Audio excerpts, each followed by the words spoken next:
Hey guys, I want to show you one of my new favorite moves as I've been playing around with the sandbag. So it's called the Sandbag Shoulder. I really like it for a few reasons. It's this very kind of functional movement that's going to have a carryover to a lot of the kind of the shapes and positions that we see in life, but also a lot of the movements and the exercises that we do in the gym. So in order to do this really well, you've got to have a lot of hip flexion. So you got to be able to squat well and create that rotation. You have to know how to deadlift and stabilize a neutral spine, and you've got to also be able to really extend your hips hard, which is a very athletic move that we see in all sports. And you got to have good control of the sandbag because the sand's going to move around while you do it.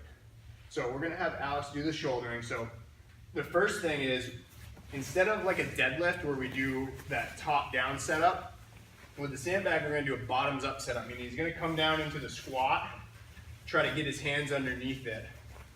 From here, he's going to do the equivalent of taking the slack out of the bar, and he's going to lift his hips just enough to create a little bit of tension on his hips so he feels it maybe pulling on his hamstrings. And you see he's got his hands right underneath the sandbag, which is in a good spot. So now from here, it's just a deadlift. So he's going to deadlift it up to the hips, and now he's going to throw his hips into it and try and get it to the shoulder. Just like that, and then he can toss it down. Let's see one more setup for it. You don't have to shoulder it again.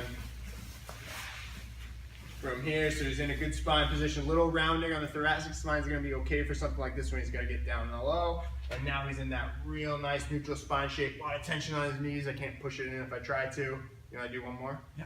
All right. So watch here, fast hips. Right up to the shoulder. Bonus points for flipping the sandbag over in the air too. All right guys, so if you see the sandbag around there and you want to try it out, let us know. Thanks.